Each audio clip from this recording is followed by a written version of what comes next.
a los dogmas novedosos que tú mencionas, infalibilidad papal, que incluso hay un famoso teólogo católico, Hans Kuhn, que él cuestionaba y criticaba abiertamente la infalibilidad papal. Creo que él era alemán, si no me equivoco. Suizo-alemán. Suizo-alemán, ok, suizo-alemán. No sé si él falleció, ya era bien mayor cuando... Sí, murió hace poquito. Murió hace poquito. Yo admiro mucho a Hans Küng, yo creo que es un teólogo muy inteligente. Y él, claro, él es de las pocas voces católicas que se atrevió a criticar lo que se llama la supremacía papal, esto de que exista un papa que sea como el gobernador supremo de la iglesia. Él lo criticaba eso porque justamente eso es una desviación de lo que ha sido el cristianismo históricamente. Entonces, y por eso le costó su puesto como profesor de teología en la universidad. No lo dejaron hacer más clases como profesor de teología católica. Tuvo que buscar otra cátedra para hacer clases como profesor de teología comparada, creo que era. Pero ya no podía enseñar como teología católica, y también él era sacerdote ordenado y le quitaron su derecho a celebrar la misa, a administrar el sacramento y todo ese tipo de prerrogativas que tienen los sacerdotes católicos, y todo por criticar el papado. Mira, creo que aquí hay una persona católica que se llama Rodrigo Calvo. Pregunta, ¿con qué autoridad Lutero reformó la iglesia que Cristo mismo edificó? Yo quiero contestar eso. Rodrigo Calvo, ¿qué usted opina de la declaración conjunta de la Iglesia Católica Romana con la Iglesia Luterana, donde hasta el mismo Papa Francisco, creo que estaba allí, o miembros de la curia, firmaron que pues estaban de acuerdo en la doctrina de la justificación por la fe de Martín Lutero? ¿Qué usted opina, Rodrigo Calvo, de que el Papa Francisco dijo que Martín Lutero era testigo del Evangelio? O sea, deberíamos preguntarnos eso para ser más consistentes, porque si va a atacar la reforma protestante, pues entonces, ¿por qué usted contradice lo que su liderato religioso pues está enseñando ahora mismo? O sea, están diciendo que Martín Lutero es el testigo del Evangelio, hacen declaraciones conjuntas con la iglesia protestante. ¿Por qué usted no habla de eso, Rodrigo Calvo? ¿Verdad? Porque hay que, ellos como que se quedaron atrás en la época después del Concilio de Trento, de la Contrarreforma y antes del Concilio Vaticano II. O sea, están como que en esa otra época. No han entendido que incluso en el Concilio Vaticano II hubieron líderes protestantes que formaron parte como observadores de ese Concilio Vaticano II.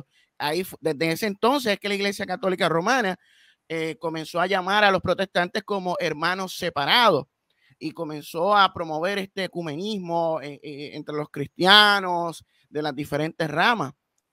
¿Por qué no habla de eso, Rodrigo Calvo? ¿Por qué usted está en esa narrativa antiprotestante de un tiempo que ya pasó? O sea, dentro de la Iglesia Católica ahora ellos tienen otra visión. Allá en el catolicismo europeo es totalmente distinto al que usted está promoviendo ahora, que es de hace 70, 80 años atrás. Exactamente. Exactamente.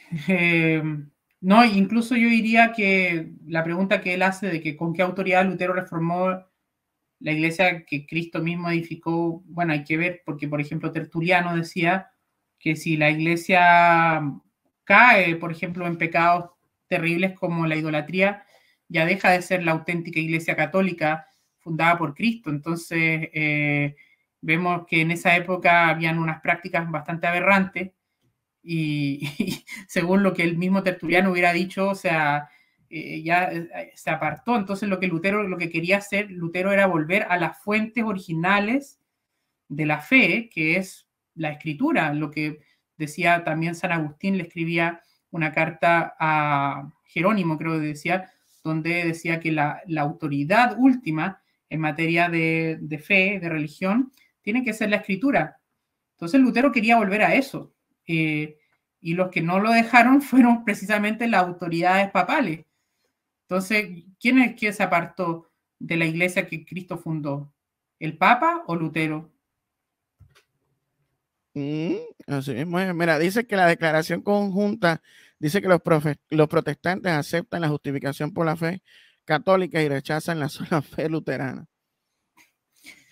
Bueno, habría que ver porque el Concilio de Trento definió lo que es la justificación por fe y obras. Habría que leer bien qué es lo que dice el Concilio de Trento y ver en la declaración conjunta comparar quién rechazó quién al final. O sea, si fueron los católicos los que se acercaron a los luteranos o los luteranos que se acercaron a los católicos.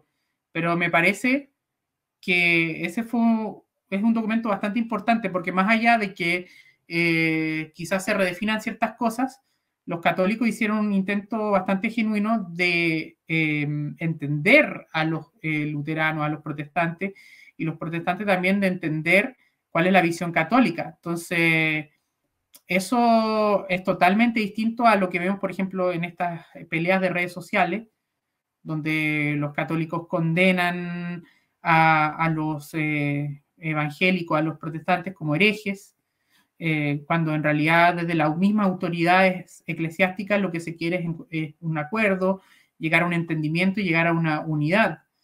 Entonces, es interesante ese contraste.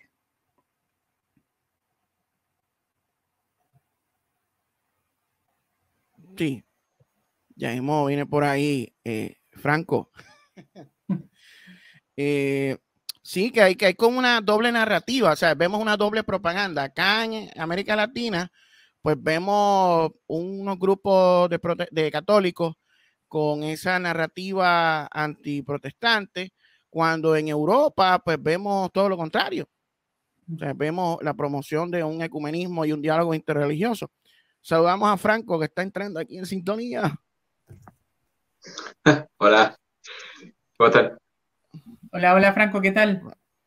Uy, viene acá. Estoy probando ángulos de cámara, así que lo puse más arriba, a ver qué tal. Se ve bien. Sí, sí. Está intentando ahí armonizar con la temática, puse mi cáliz y cosas así como atrás. No sé si se nota, pero para que sea bonito y presentable. Sí, estamos aquí hablando un poco sobre esta doble propaganda, la que vemos acá en América Latina en las redes sociales, versus la oficial de la iglesia, que es más ecuménica, más interreligiosa, que como que unos dicen una cosa, pero allá dicen otra. Entonces hay un doble discurso. Entonces, ¿a quién le vamos a creer? ¿Cuál es la verdadera propaganda católica romana? ¿La que dice gente como José Plasencia y estos otros? ¿O la que dice el Papa Francisco? Entonces hay que ponerlas en debate a ellos mismos. ¿Dónde está la infalibilidad del magisterio? Ahí vemos claramente un relativismo, un subjetivismo entre dos narrativas de los mismos católicos romanos. Claro, es verdad. Sí. Yo estaba escuchando que estaba hablando de las declaraciones conjuntas, que eso se omitió, Graham lo omitió en su debate, pero hubiese sido bien útil que lo mencionara porque tienen dos versiones ahí de lo mismo. Yo creo honestamente que lo hace para confundir, pero hay que tener discernimiento. Bueno, aquí Rodrigo nos dice que la versión católica de la justificación es que la fe es, o sea, que la justificación es por fe con obras, porque la fe sin obras está muerta. Eso, tengo entendido que esa es la forma en que se definió en Trento.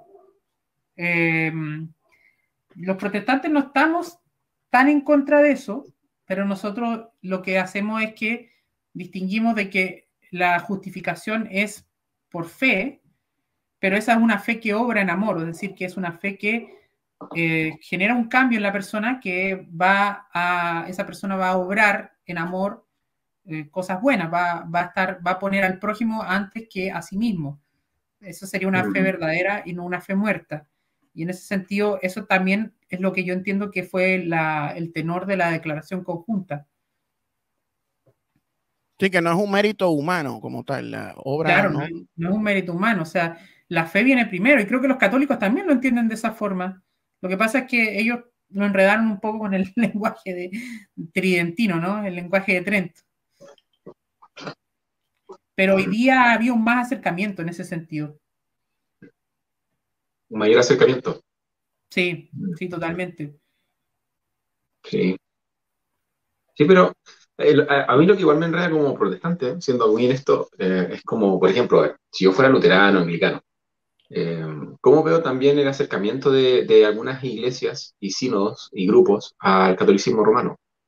Porque también lo podemos usar así como de nuestra contra, ¿no? ¿Te imaginas, por ejemplo, a Albert Moller, así con el Papa Francisco? ¿Qué dirían los bautistas? Es una idea, sí, piénsalo. Claro.